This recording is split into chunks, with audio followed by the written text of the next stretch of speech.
Je m'appelle Mamadou Siré Diallo. Quand est-ce que vous êtes né? Le 21 février 1985. Où vous êtes né? À Conakry. Quelle est votre profession? Juriste. Où vous êtes domicilié? Au quartier Madina Centre. Dites au tribunal ce qui vous est arrivé. Allahumma salli ala Sayyidina Muhammadin Nabi Lummi wa ala alihi wa sahbihi wa sallim.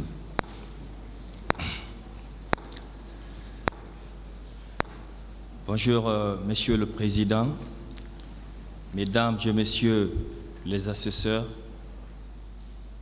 Mesdames et Messieurs. C'est pour moi un grand plaisir aujourd'hui d'assister à ce tribunal spécial, la première instance de Dixine, délocalisée dans l'enceinte de la Cour d'appel de Conakry. En prime abord, Monsieur le Président, je suis ceux réellement qui pensaient et qui croyaient à la tenue de ce procès. C'est pourquoi, si vous me le permettez, de remercier l'autorité en place, en l'occurrence, Monsieur le Président de la transition, la volonté politique qu'il a émise, et sans oublier aussi le dynamisme de son ministre de la Justice, garde des Sceaux et des Droits de l'Homme, Monsieur Alphonse Charles Al-Hussein Wright. Sans oublier aussi la communauté internationale, les partenaires de la Guinée, l'Union européenne, les défenseurs des droits de l'homme, la Fédération internationale des ligues des droits de l'homme, l'OGDH et tous ceux qui, sous l'ombre, qui ont pu contribuer et accompagner pour qu'il y ait la lumière dans cette affaire. Je ne manquerai pas, d'une part, du collectif de la Cour pénale internationale, bien sûr, et aussi la VIPA, en remerciant beaucoup Madame Hadja Ali Asmaou. Ensuite, je sympathise avec tous ceux qui ont été victimes, malades, même si aujourd'hui, moi, mon état de santé me permet beaucoup de m'arrêter de parler. Ça, c'est grâce à Dieu. Mais je sais, il y a des gens, des victimes qui sont malades à l'été, voire d'autres qui sont handicapés pour la vie. Vraiment, je leur dis courage et je les souhaite prompt rétablissement. Enfin, je présenterai mes sincères condoléances au peuple de Guinée de façon générale. Parce qu'il y a eu des Guinéens dont leurs vies ont été arrachées, certains qui étaient en fleur de l'âge, de façon voire lâche, juste parce que ils ont réclamé quelque chose, un droit qui est reconnu constitutionnellement. Bien sûr, le droit de manifester, Monsieur le Président.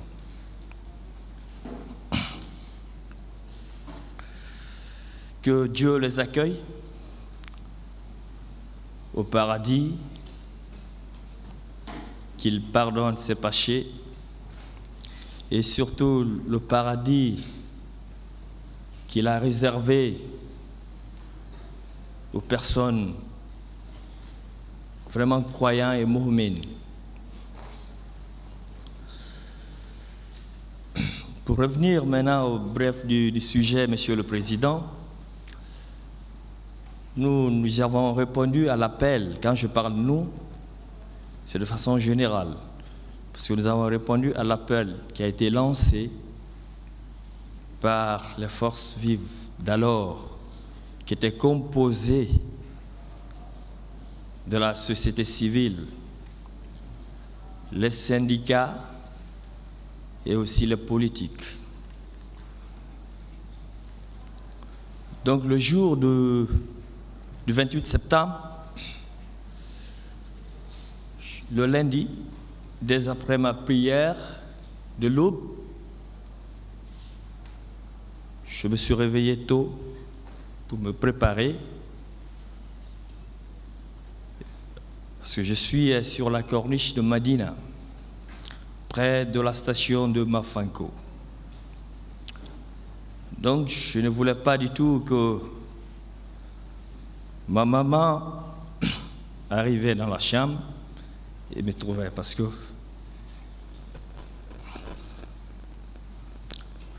je sais combien de fois elle tenait à moi. Donc, j'ai attendu un peu, je suis sorti. J'ai longé vers la corniche et j'ai pris la bretelle qui remontait vers l'ancien président de la République, Alpha Condé, et ressortir vers la route du Niger et prendre les raccourcis pour traverser la SIG.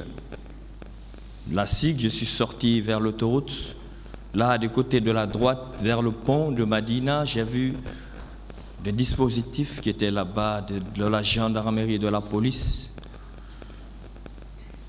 Connaissant le lieu, j'ai traversé le rail, j'ai longé vers la Pharma-Guinée, là où il y a le petit marché. Je suis sorti à la déventure de la Pharma-Guinée et reprendre la voie principale, la voie publique qui redescend vers l'Anderea.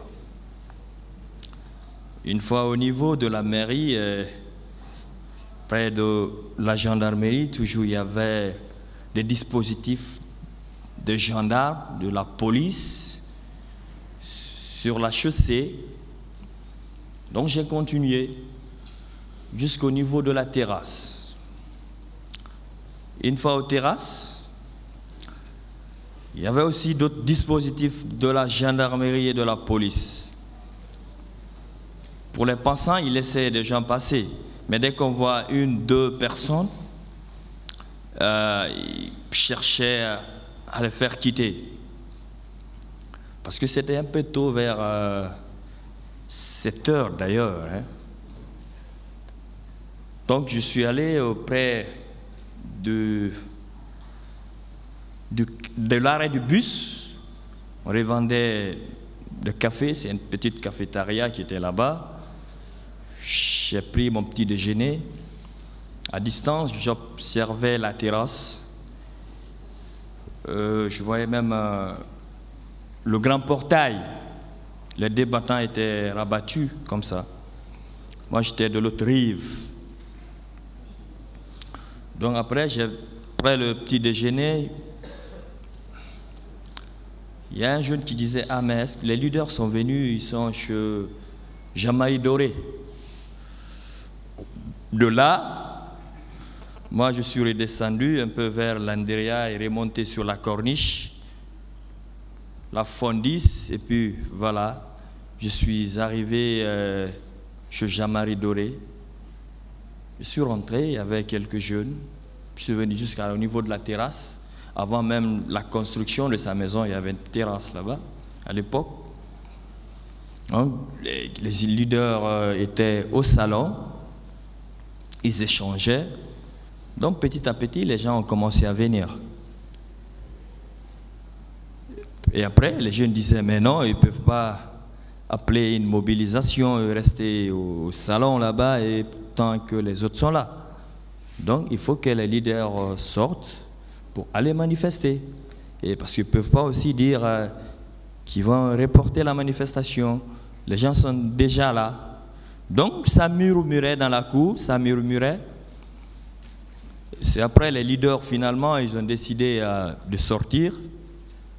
Et avec ces cortèges, on s'est suivi.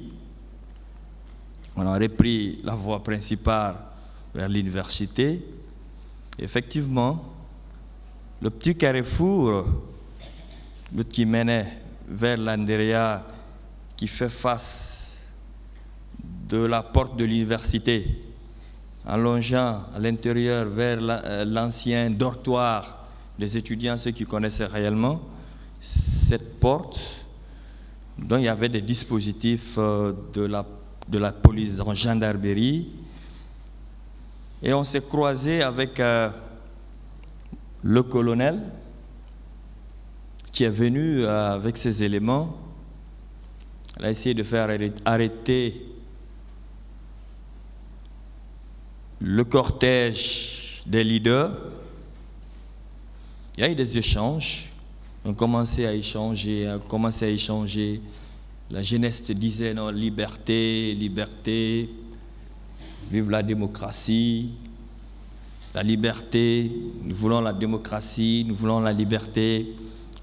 Les gens chantaient, les gens parlaient de la démocratie. Après, ça changeait. D'un seul coup, on a vu le colonel s'énerver.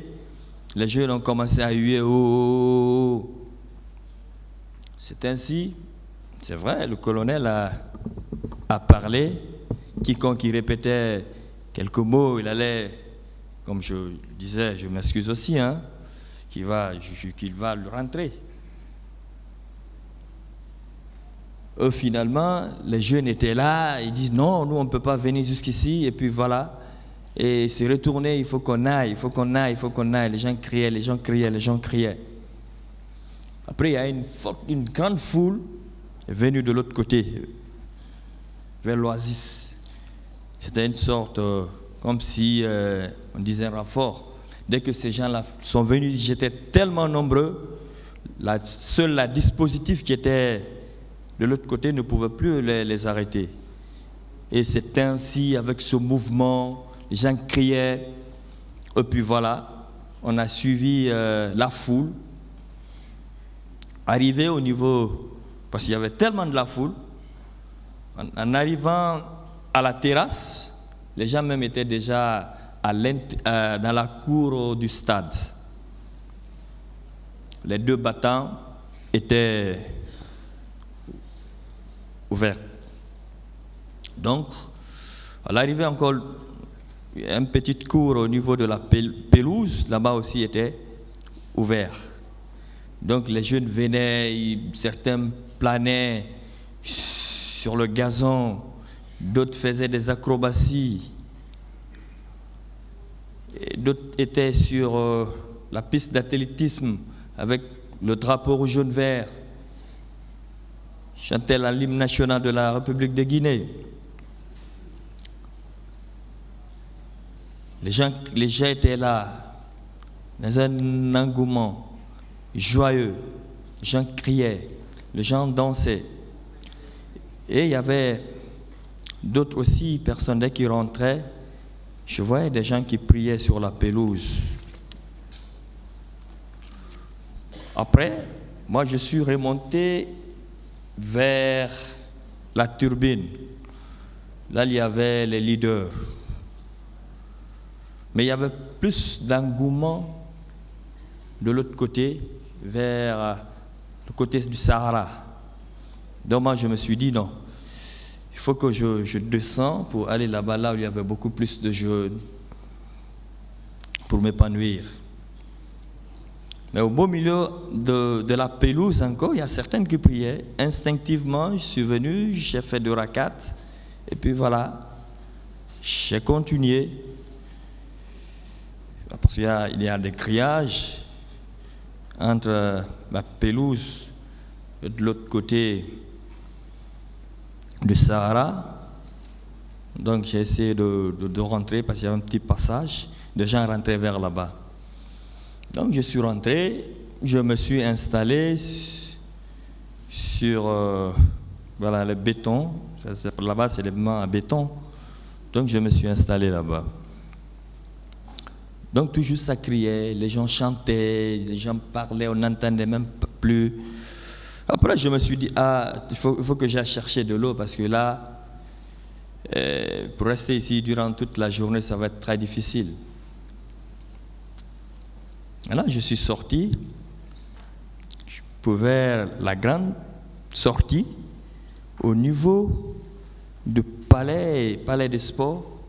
C'est là que j'ai entendu les coups de fusil. Mais au début, quand ça tirait, les gens criaient « Oh !» Quand ils tirent, les gens crient « Oh !» Ça tirait, moi je marchais. C'est après j'ai vu maintenant des gens venir vers moi. J'ai compris que ça, c'est pas un jeu, ça. J'ai ce chemin, directement moi aussi, je suis venu vers la première porte du Sahara. Je suis rentré vers là-bas. Là, qui a coïncidé le tableau du chrono, je suis rentré vers là-bas. Les gars sont venus, ils ont commencé à rentrer vers la pelouse.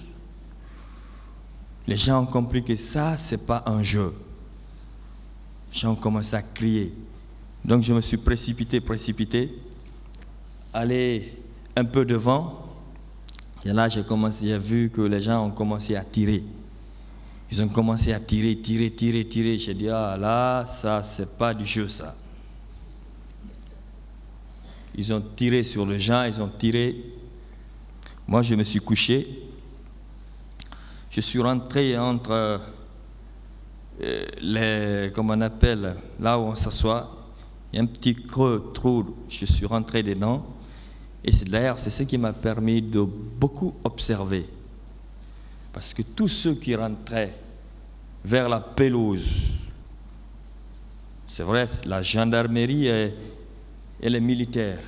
Mais je voyais beaucoup plus de militaires. J'ai vu des groupes de militaires d'abord, ceux qui rentraient. Le premier groupe, ils étaient tous habillés en tenue militaire, la couleur vert olive. Certains avaient des bonnets sur lesquels il y avait des gris-gris, des coris, des amulettes, ainsi de suite. Et j'avais remarqué encore quelque chose. Les fusils qui détenaient, les 99% des fusils que moi j'ai observés, ils avaient des bandeaux de torsion rouge sur les canons. Parce que là où j'étais, j'observais très bien. Donc ils sont rentrés, ils ont commencé à tirer. Et là, j'ai dit, là, moi je suis mort. Il y a un ami qui m'a appelé. Il dit, mais qu'est-ce qui se passe là-bas? J'ai dit, ah là, tout le monde est mort. Il dit quoi? J'ai dit, tout le monde est mort. Il dit, tout le monde est mort? J'ai dit, oui, vraiment, tout le monde est mort. Et puis, moi, j'ai coupé. Il a appelé, on n'a plus échangé. Donc, je cherchais comment survivre maintenant. Maintenant, au niveau des petites portes du côté du Sahara, j'ai bel et bien remarqué aussi un jeune homme bien battu. Il était en demi-saison, t-shirt bleu ciel bleu comme ça. Mais lui, il avait un poignard. Lui, il poignardait les gens qui cherchaient à fuir pour sortir. Il avait son poignard et il poignardait des gens. Donc, de l'autre côté, on tirait et là, tu ne peux pas sortir. Ah là, je dis, mais là, j'ai eu le courage. Je me suis approché parce que j'avais un peu rampé. Certains marchaient sur moi. J'ai attendu jusqu'à ce qu'il a engagé le couteau pour poignarder. Il a poignardé un jeune qui était devant moi. Et c'est là, moi aussi, j'ai couru. Je suis allé vers lui. Avant de retirer le couteau, moi, j'étais déjà sorti. Après, il fait comme ça, un coup derrière. Moi, je suis tombé, mais j'ai continué. Je suis sorti maintenant du stade. Maintenant, je cours vers côté Marokana, pensant qu'il y avait le passage, parce qu'il y avait le mur. Avant Marokana, il y avait le mur vers la commune. Il n'y avait pas de passage vers là-bas. Donc, en allant vers Marokana pour longer derrière la Pharma-Guinée, il y a eu d'autres militaires qui nous ont arrêtés. Arrêtez-vous! Subitement, moi, je me suis arrêté. Je disais que là, peut-être là, je suis mort. Il dit oh les mains, j'ai mis mes 2 mains sur la tête. Il y a eu d'autres aussi qui se sont arrêtés. Il nous a conduits un peu devant. Suivez-nous. On les a suivis. On est allé derrière, qui fait face à l'autoroute vers la Sigue. Et ils nous ont mis en ligne, en file indien. Et là, j'ai vu aussi des dames de l'autre côté. Elles étaient arrêtées, elles étaient nues. Mais vraiment, j'ai pu regarder qu'une seule fois. Parce qu'ils étaient tous nus, elles pleuraient. Elles pleuraient. Donc moi aussi, j'étais là, nous aussi, on était là. La tête, les mains sur la tête. Maintenant, le militaire, il y avait un militaire qui était devant nous. Il nous fouillait, voir ceux qui avaient des téléphones ou de l'argent. Il prend les téléphones ou de l'argent. Après, il te donne un coup de pied et puis tu quittes. Moi, c'est de là. De côté de l'autoroute, j'ai vu un groupe de personnes qui cherchaient à remonter la clôture. Il y avait un arbre derrière l'autoroute, mais la branche se trouvait vers le stade, une branche cassée. Donc les gens cherchaient à venir ramper là-dessus. Moi aussi, je suis venu, j'ai essayé de monter, de ramper. D'un seul coup, il y a l'autre qui me dit « Mais faut monter, t'es. » Je dis là, en tout cas, il dit, je lui ai dit que non, je n'arrive pas. Le gars, il m'a poussé. Finalement, il a pu, je suis tombé derrière. Donc, je me suis levé, maintenant un peu paniqué. Je vais aller à la maison. Où est-ce que... Donc, j'ai essayé de traverser. Mais à chaque fois, je voyais aussi les patrouilles vers l'autoroute. Je voyais les patrouilles. Maintenant, l'instant, c'était à chaque fois que je vois les militaires, c'est les fusils que je regardais. Dès que je vois les torsions rouges, je dis, ouais, là, ce sont eux, ça. C'est ça, même ceux qui faisaient des patrouilles, ils avaient tous des torsions rouges sur ces canons. J'ai vu ma gorge, ça s'asséchait, ça me démangeait. Je suis rentré vers la Sigue. Il y avait une famille malinquée, donc je suis rentré. Je les ai dit vraiment de m'aider à boire de l'eau. La dame nous a vus, il y avait d'autres aussi. Et elle a eu peur, mais elle nous a fait rentrer dans sa toilette. Elle nous a fait rentrer dans sa toilette parce que il tournait, il faisait des patrouilles dans le quartier. Et finalement, elle m'a donné de l'eau. Dès que j'ai pris le gobelet et je n'ai pas pu avaler, et j'ai vomi. C'est de là, la dame, elle a eu peur, elle nous a dit vraiment de sortir. Parce que les patrouilles étaient fréquentes. Maintenant, je continue mon chemin. Je viens juste avant la petite ruelle qui descend vers le collège Madina et l'autre qui remonte vers l'autoroute. s'est croisé avec d'autres militaires aussi qui patrouillaient. On s'est retourné encore. Je suis rentré dans une autre famille encore. Là, eux aussi nous ont fait rentrer dans un magasin. Parce que là, c'est une dame, elle est sous-sous. Je pense bien. On a au sobé, cuit. Donc, mais c'était tellement noir à l'intérieur. Il y a un jeune qui était juste derrière moi. Il dit, ah mon ami, est-ce que tu n'es pas blessé? J'ai dit, moi? Il dit, regarde. Parce que je portais un pantalon KO, Persport, une chemise et un gilet. J'ai regardé maintenant, j'ai dit, ah, j'ai vu le sang. J'ai dit, ouais, apparemment que je suis blessé. Je les ai dit directement, là, il faut que j'aille à la maison. Ils m'ont dit, non, restons ici. J'ai dit, non, moi, chez moi, ce n'est pas tellement loin, c'est vers la corniche. Dès que je traverse ici, je pourrais rentrer à la maison. Même la dame m'a dit, loubé, elle m'a laissé. Je sors, j'ai évité de continuer directement. Il y a une autre petite ruelle qui sort vers Kandja. Je viens jusqu'à ce niveau. Qui je vois, c'est un ami. Il dit, ah mais Kobi, c'est quoi, qu'est-ce qui ne va pas? Je dis, ah vraiment, je ne comprends pas. Il m'a pris direct. Il dit, il y a le sang, tu as tassé du sang. Il m'a fait rentrer chez eux. Et il a son grand frère qui est médecin. Et il dit, ah mais tu es blessé. Ils ont regardé ma main, ils dit, ah tu es blessé. Est-ce que ce n'est pas une balle? Je dis, vraiment, je ne sais rien. Seulement, je les ai dit, aidez-moi. Tout ce que je veux en ce moment-là, c'est de l'eau. Aidez-moi à avoir de l'eau. Il dit, ah, si c'est une balle, nous, on ne va pas te donner de l'eau. Il dit, en dessous, essaie d'apporter de l'eau chaude, de Lipton. Tu mets un peu du citron là-dessus.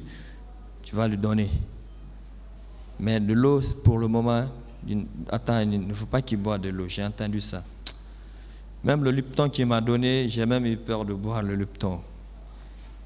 J'ai juste fait comme ça. Et là, je les ai dit, non, attendez, je veux aller à la maison. Son frère m'a dit, non, attends, les ambulances passent ici souvent. Après, c'est la Croix-Rouge qui passait. Ils l'ont arrêté, mais il y avait beaucoup de victimes dedans. Donc moi, je n'ai pas eu la chance avec les ambulanciers. Il est allé voir un de ses voisins qui avait une petite voiture Starlet. Il a essayé d'échanger avec lui. Et finalement, le monsieur a accepté. Ils sont venus me chercher dans la voiture. Et puis voilà, on est sorti vers l'autoroute, le sens interdit. On vient jusqu'au niveau du Donka, le carrefour de Donka. Il dit, ah mon cher, il y avait des dispositifs encore des militaires qui étaient là-bas. Il dit, mon ami, moi je veux m'arrêter ici, je ne vais pas continuer. Essaie de te débrouiller à partir de là. D'accord. Je suis descendu, j'ai traversé l'autoroute, les rails. Je voulais rentrer vers la morgue, mais c'était fermé. J'ai continué de l'autre côté de la rentrée principale, là où c'est écrit urgence. Je viens jusque là-bas aussi, heureusement, je vois aussi un ami. Dès qu'il m'a vu, ah mais c'est quoi? Tu viens d'où? Tu étais au stade?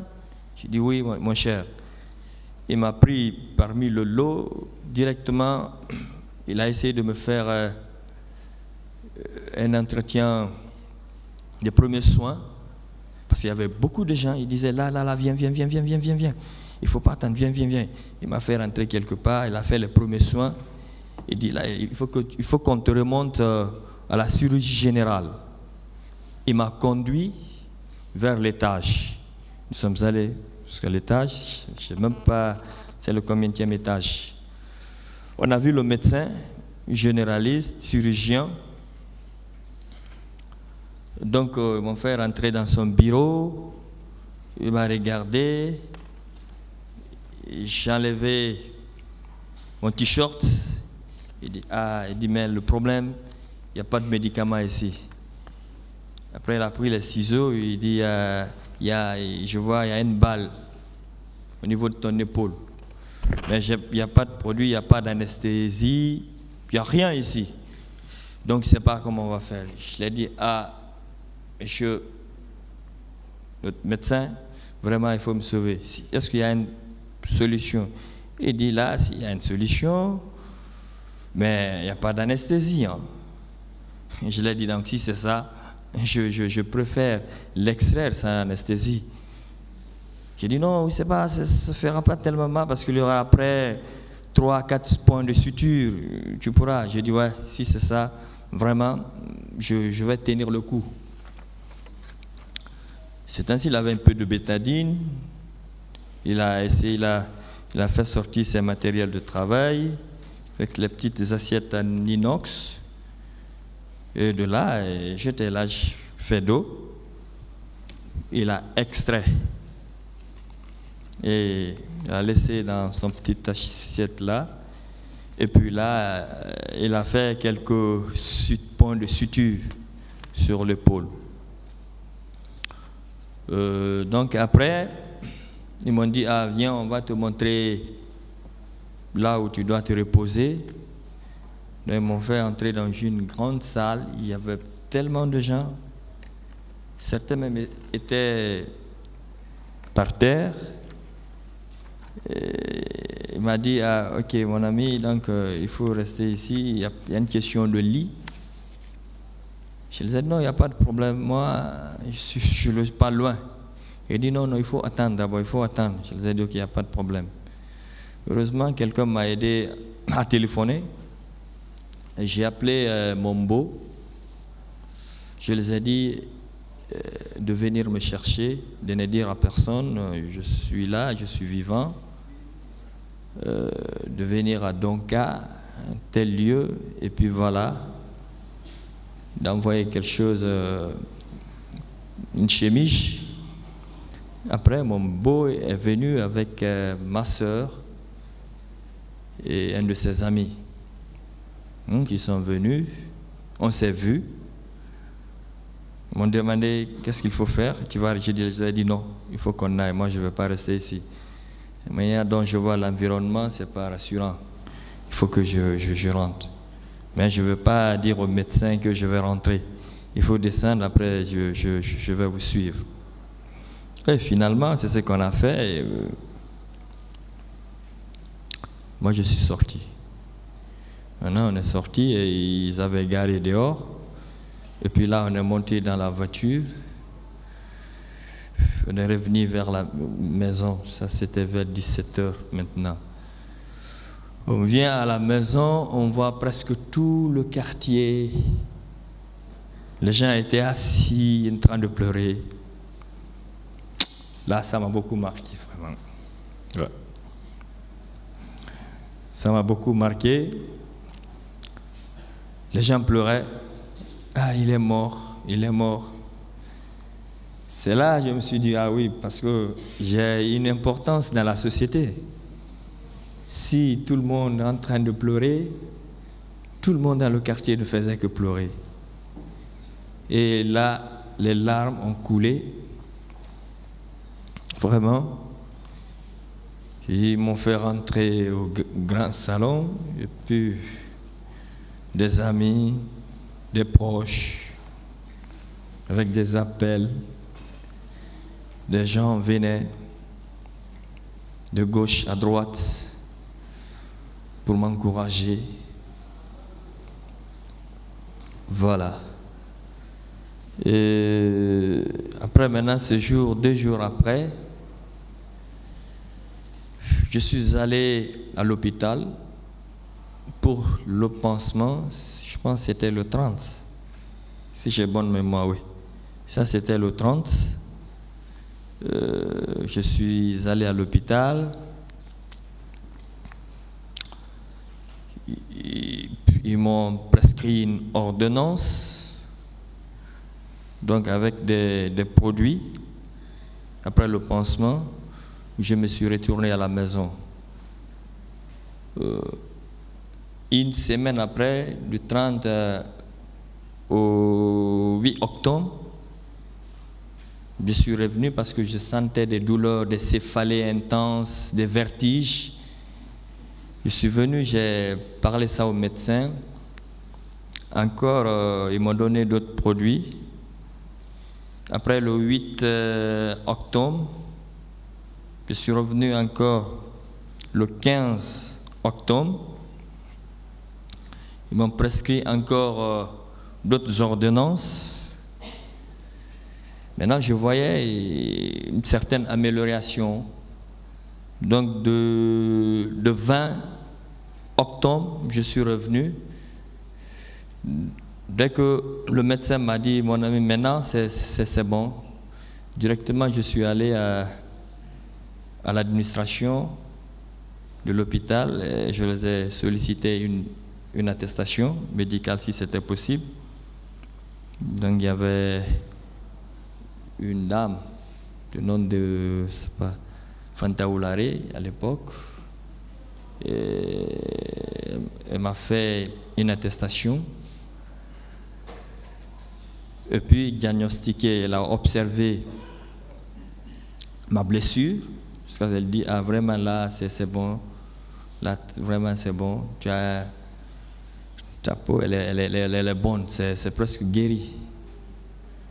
Donc après ça, je me suis retourné à la maison. Maintenant, entre-temps, après la mise en place des commissions d'enquête et la venue des enquêteurs de l'ONU,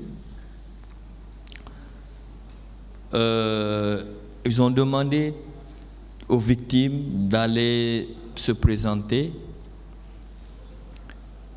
Donc moi étant dans la commune de Matam, donc on est allé au siège de Sidya Touré. Les enquêteurs étaient là-bas, ils nous ont écoutés. Ils ont fait, voilà, ils m'ont écouté sur PV. Après, je suis rentré. Et l'OGDH, à son tour, avait commencé les enquêtes sur les victimes. Donc j'ai été entendu là-bas. Après, ils m'ont attribué un numéro à l'époque en 2009. Voilà, c'est bon maintenant. Voilà. C'est bon, hein.